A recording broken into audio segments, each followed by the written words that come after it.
basically, hindi tayo nagpa-prize money, hindi rin tayo naglalagay ng first prize, second prize, third prize, no? Kasi ang rock and roll is basically, we want people to have fun and participate. Even sa ibang bansa, wala tayong first, second, third, no?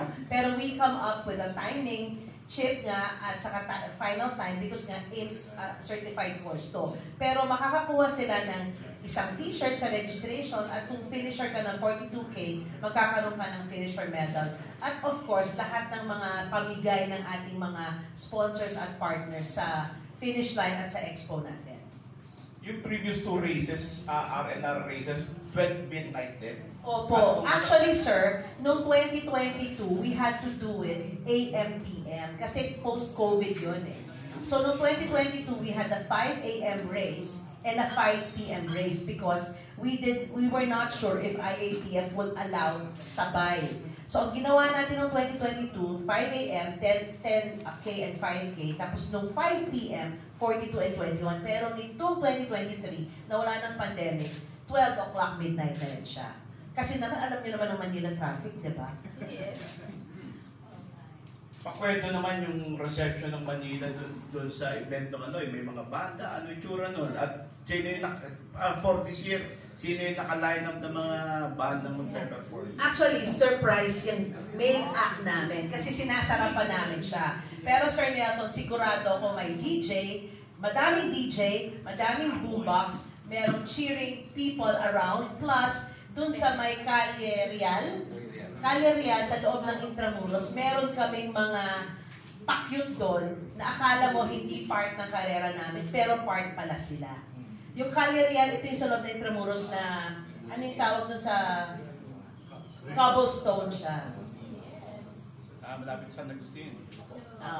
So sana sir, sumali ka ng 10K. Wala Europe, may cobblestone. 21 ba? Dahil na 21K. So ang 21K medal, ito pong Discman. Wow! Okay. Ito, isa pa mag-aambisyon na makakuha ng magagandang medalya na yan. Lito Oredo, Abante.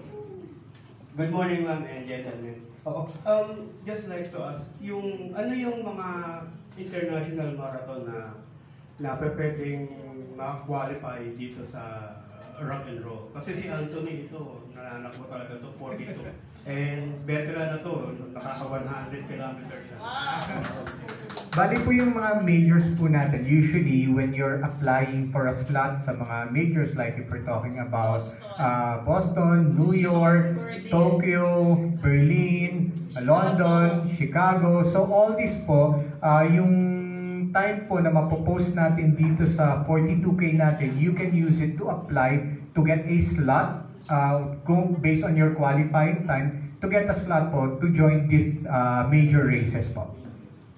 Sir, dagdag ko lang, no? Sinabi sa akin ng mga tumatakbo na ang ating course ay fast course. So basically, since gabi na, malamig pa, kasi nga Pasko na, flat pa, so sinasabi ng madami, malaki yung chance mo magkaroon ng magandang time para makakwalify ka sa ibang karera. Alam mo naman, buong mundo ngayon tumatakbo, di ba? So everybody would like to qualify, let's say for a Boston. So if anybody wants to get a good time, Manila is an option talaga. Actually, ma'am, si Vertec dyan, sinet yung record ng national record natin sa route na yan. And yun, nag-start sila ng alas 4 ng madaling araw, na 12. So mas maganda ngayon kasi walang tao, walang sasakyan yung alas 12. So kayo ba, in-expect nyo na mas better time yung may record, mas maraming makaka-personal best, saka paano kung may maka-break ng national record, meron bang special incentive? Sige, tanungin ko po yan sa ASICS, no? Kasi actually, ang ASICS talaga is our performance brand, eh. Pero if may maka-break niyan, syempre tanungin din natin sa ating kaibigan si Chairman Dicky Bachman, baka pwede tayong tulungan. Kasi tumutulong po talaga si Chairman sa atin, eh.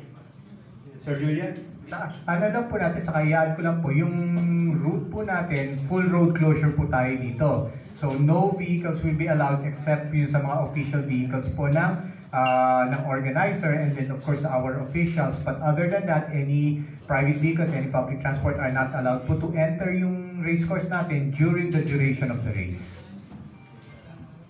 Sir Julian, Yung race course ba natin talagang fully guided, yung straight to the point na 42.195 kasi minsan bawa ka, nag-break ako ng personal best ko tapos malalaman ko na hindi pala siya. Well, based po sa AIMS na certification na ano po kami, we did an ocular and we did a measurement, a manual measurement. Meron po tayong pinasok po dito na representative na nag-certify po ng course natin. So, it is really based on what should be. Ang ano lang po dito is, of course, when we measure it, pinapredict po natin kung ano yung dadaanan talaga most probably ng mga runner. Let's say kung malapad po yung kalye, of course, i-corner natin yan, i-apex. So, mineasure po doon. But, kung sabihin po natin na medyo sa labas dumaan yung iba, magkakaroon lang po ng konting deviance. But this one is based on the way we measured it. It's the most probable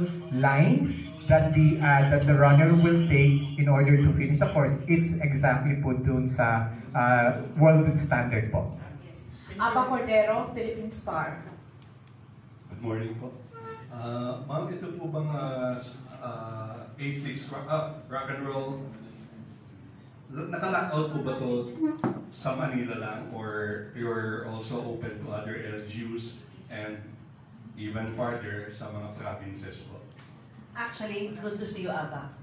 Ang tagal na rin, ano. Ito ngayon, we have a contract with Manila kasi nga AIMS certified course to eh. So yung course natin ito, 5 taon siyang solid sa Manila. But, we are also looking for other locations within the Philippines, no, na kayang mag-host ng rock and roll. Basta lang pareho yung ating objective, kailangan medyo heritage run siya, may makikitang culture, may makikita yung mga spots, no, at makakapaglagay kami ng music sa iba't ibang lugar. So, naghahanap kami for Visayas and Mindanao. Okay. Anthony Servino, Bulgar. Good morning. This is for my name is Gulliver, Coach Valencia. I would like to know maybe if you could discuss in detail what to expect with regards to, let's say, the basic needs of the runners like hydration, medics, security, and okay.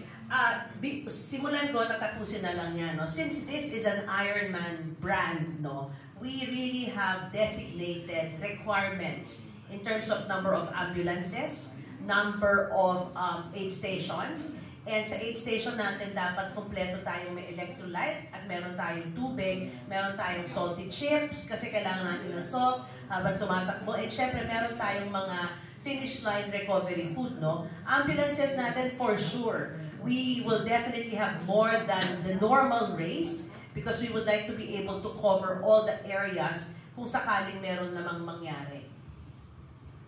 Yung mga first of all, yung mga hydration stations po natin, we know some na parang naging standard sa atin is every 2 kilometers. But for us, we do it at 1.5 kilometers. And this one will be, each hydration station will be a fully stocked hydration station. So they will serve water, they will serve electrolyte, there will be food there, bananas, salty chips and everything. And we will also have, very important, yung ice, of course, mga pambuhos, just in case sabihin na natin na medyo uminit yung panahon. So we will also have what we call the splash zone.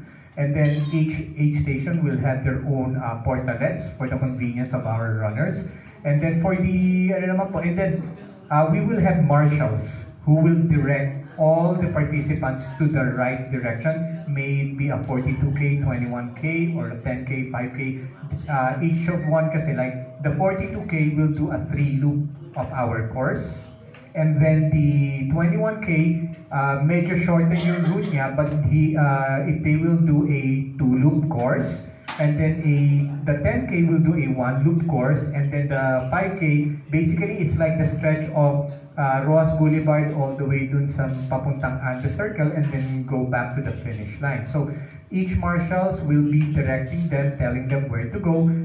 We will be able to identify the distance that they're running based on the color of their bib. So we guarantee na wala pong maniligaw para naman makapag-post sila ng mga personal best nila. And then of course our marshals instructed also to cheer We know that it will be a long day for us, but we encourage them to cheer also because it's not an easy race, especially for the 42K. So they will be cheering, they will have flags and everything. We'll make it as lively as possible for the participants. Just one concern. I heard that the course will pass through Intramuros, right? So there's a portion there that was used in previous runs, yung cobblestone area. So how will you address that? Kasi syempre, no, cobblestone, there's a tendency baka matapilong. Yes.